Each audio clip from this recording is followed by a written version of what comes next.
I am Jenny Graham, editorial writer for the Tulsa World, on behalf of the editorial board.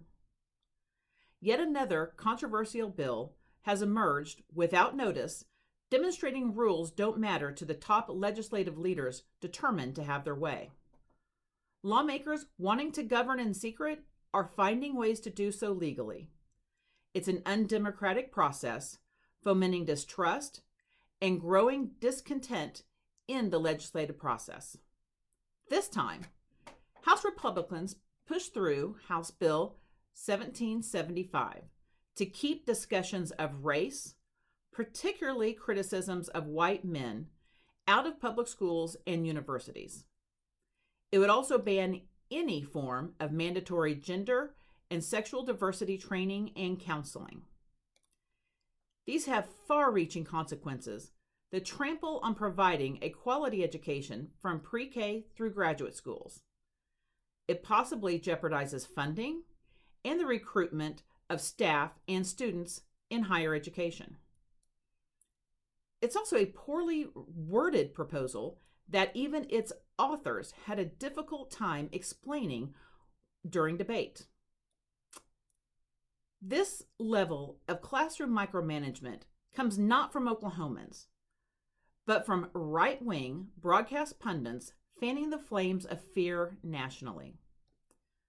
It's a social war tactic that doesn't solve problems, but has troubling racist undercurrents and assumptions. It only hurts Oklahoma's image and economic viability. But beyond the many problems of the bill that now sits on Governor Kevin Stitt's desk for approval is the way in which it was passed.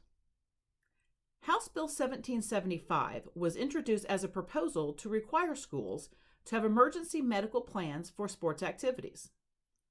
But once it passed the House, the language was stripped, also called shucked, in the Senate with an entirely different topic.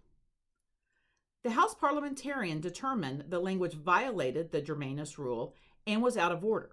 So, the leadership simply suspended the rules.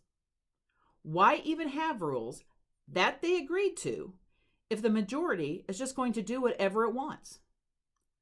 Similar parliamentary stunts happened last month when a legislative committee shucked Senate Bill 627 and Senate Bill 2. Those also started out as more innocuous proposals, but turned into a ban on gender and diversity counseling and a ban on transgender girls and women from secondary and collegiate sports. Shucking doesn't allow for robust debate, public input, or even basic proofreading. Lawmakers are often surprised by these new bills. And if lawmakers believed these bills would be so popular with Oklahomans, then there wouldn't be any need to be so sneaky. We encourage Governor Stitt to veto House Bill 1775 for its lack of clarity, intentions, its polarizing effects, and the underhanded way in the actions taken in its passage.